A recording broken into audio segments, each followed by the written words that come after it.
पिछली वीडियो में हमने विलियम्स मॉरिस डेविस की जियोमॉर्फिक साइकिल थ्योरी को समझा था।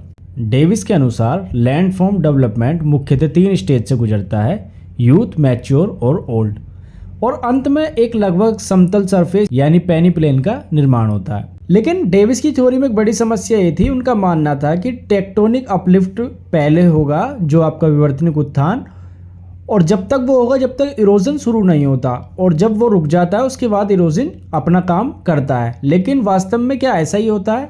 लैंड अपलिफ्ट और इरोजन कई बार एक साथ चलते रहते हैं। इसी समस्या को अलग तरीके से समझाने का प्रयास किया जर्मन जियोमॉर्फोलॉजिस्ट वाल्थर पेंक ने। आज हम समझेंगे पेंक ने डेविस से क्या अलग कहा, पेंक के अनुसार लैंडफॉर्म कैसे डेवलप होता है। वाल्थर पेंक का अप्रोच डेविस से काफ़ी अलग था। डेविस का फोकस था समय के साथ लैंडस्केप की स्टेज कैसे बदलती हैं, यानी पहले यूथ स्टेज आती है, फिर मैच्योर, फिर ओल्ड। जबकि पेंक का फोकस था अपलिफ्ट की रेट और डिनुडेशन यानी अनाच्छादन की रेट के बीच क्या संबंध होता है, कितना अपलिफ्ट होने पर, कितना उत्थान होने पर कितना डिनुडेशन होता है, इसके बीच का क्या संबंध है। और यही पेंक की थ्योरी को समझने की है। डेविस और पेंक में मूल अंतर क्या है, आप इस एग्जाम्पल से समझ सकते हैं। मान लीजिए किसी क्षेत्र की भूमि टेक्टोनिक फोर्सेस के कारण ऊपर उठ रही है, उसी समय रेनफॉल हो रही है, रिवर्स इरोजन कर रही है और वेदरिंग यानी अपक्षय हो रही है। अब 2 चीज़ें साइमल्टेनियसली काम कर रही है, अपलिफ्ट और डिनुडेशन, यानी उत्थान भी हो रहा है और साथ ही साथ अनाच्छादन भी हो रहा है।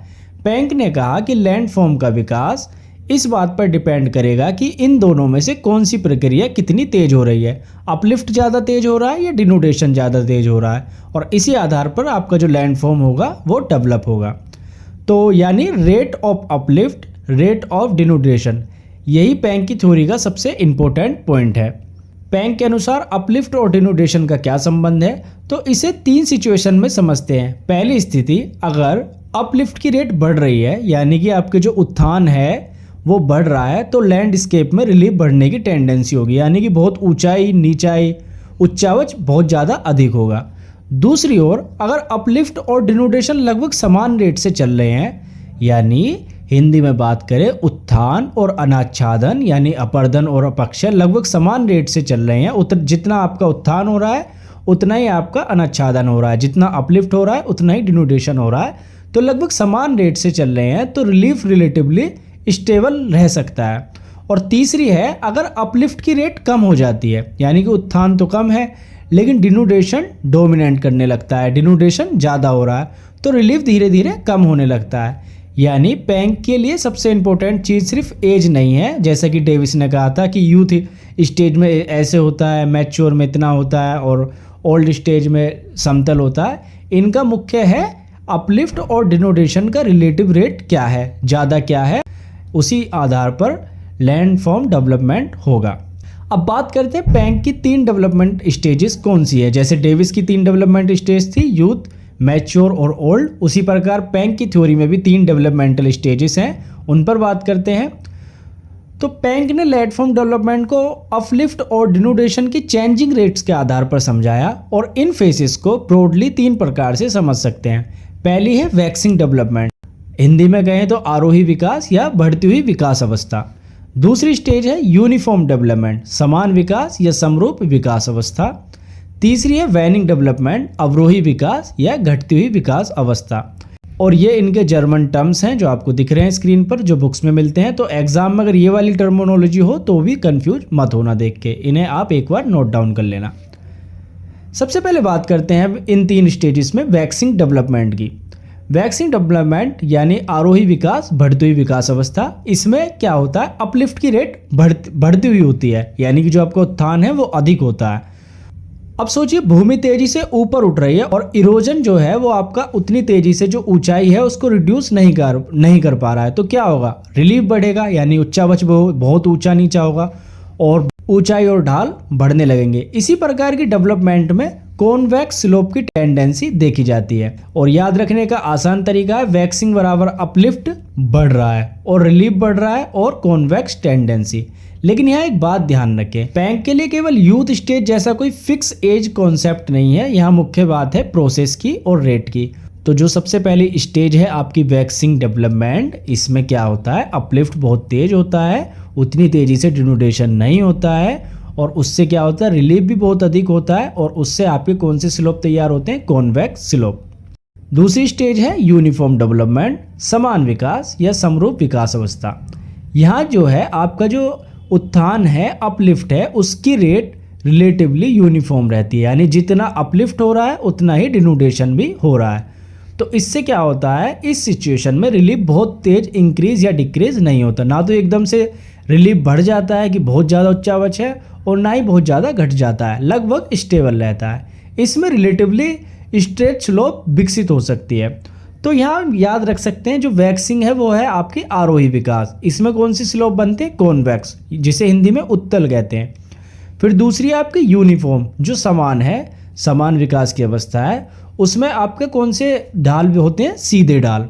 फिर जो आपका आखिर में स्टेज है वेनिंग, जो अवरोही है, अवरोही विकास अवस्था, उसमें कौन सी स्लोप विकसित होते हैं, अवतल, कॉनकेव। ठीक है, तो ये यूपीएससी के लिए बहुत इंपॉर्टेंट रिलेशनशिप है।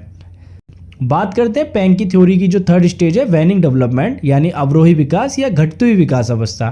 तो इसमें क्या होता है, अपलिफ्ट की रेट घट जाती है, यानी कम हो जाती है, यानी कि जो उत्थान का दर है वो कम होता है, और डिनोडेशन की भूमिका कंपैरेटिवली अधिक महत्वपूर्ण हो जाती है।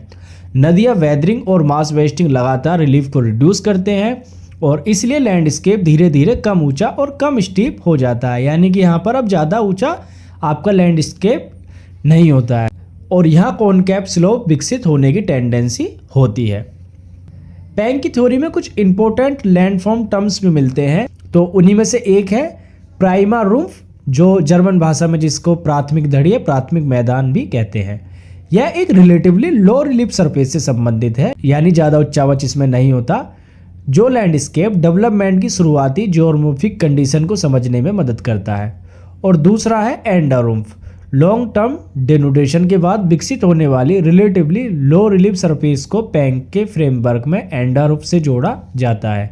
यह ध्यान रखिए कि एंडारूम्फ को डेविस के पेनीप्लेन का बिल्कुल आइडेंटिकल सिनोनिम्स नहीं मानना चाहिए, दोनों थ्योरीज का कंसेप्चुअल फ्रेमवर्क अलग है। पेंग की थ्योरी के महत्व की बात करें तो पेंग के इतना इंपॉर्टेंट क्यों है, क्योंकि उन्होंने जियोमॉर्फोलॉजी में एक बहुत महत्वपूर्ण आइडिया को मजबूत किया कि लैंडस्केप को केवल टाइम सीक्वेंस से नहीं समझा जा सकता। जैसे उन्होंने टाइम में बांट दिया कि यूथ स्टेज, मैच्योर स्टेज और आपका ओल्ड स्टेज, तो इन्होंने बताया कि लैंडस्केप को केवल टाइम सीक्वेंस से नहीं समझा जा सकता, हमें देखना होगा कि टेक्टोनिक एक्टिविटी कितनी है, डिनोडेशन कितनी है, इनकी रेट्स समय के साथ कैसे बदल रही है। पेंग ने स्लोप को सिर्फ लैंडस्केप की उम्र से जोड़कर नहीं देखा, उन्होंने स्लोप मॉर्फोलॉजी को रेट ऑफ लिफ्ट यानी कि उत्थान की दर और डिनोडेशन से रिलेट किया। इसी कारण पेंग का अप्रोच मॉडर्न जियोमॉर्फोलॉजी के डेवलपमेंट में बहुत महत्वपूर्ण माना जाता है। जैसा कि हर थ्योरी में होता है, उसकी कुछ आलोचनाएं भी होती हैं, तो पेंग की थ्योरी की भी कुछ आलोचनाएं हैं। इनकी थ्योरी में सबसे बड़ी समस्या यह थी कि उनके कुछ कंसेप्ट्स और टर्मिनोलॉजी को इंटरप्रेट करना आसान नहीं था। उनकी थ्योरी में स्लोप डेवलपमेंट और रेट ऑफ अपलिफ्ट के बीच जो रिलेशनशिप्स बताए गए हैं, उन्हें फील्ड एविडेंस के आधार पर सार्वभौम यानी यूनिवर्सल लागू करना कठिन माना गया। इसके अलावा उनकी थ्योरी का ओरिजिनल फॉर्मुलेशन काफ़ी कॉम्प्लेक्स था, और बाद में स्कॉलर्स ने उसे अलग अलग तरीके से इंटरप्रेट किया, क्योंकि इनका जो जर्मन टर्मिनोलॉजी थी वो समझना काफ़ी कठिन था। तो आज हमने समझा कि वाल्थर पेंग ने डेविस की थ्योरी को पूरी तरह उसी के तरीके से स्वीकार नहीं किया।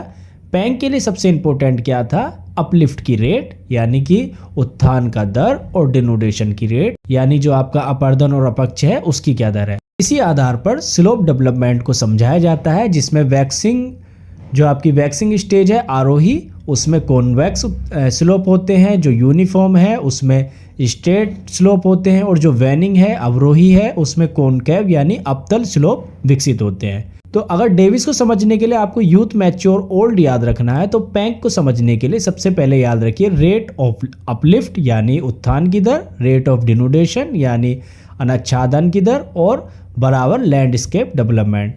तो ये वीडियो यहीं पर समाप्त होती है। आपको अच्छी लगी हो तो लाइक करें, अपने दोस्तों के साथ शेयर करें। धन्यवाद।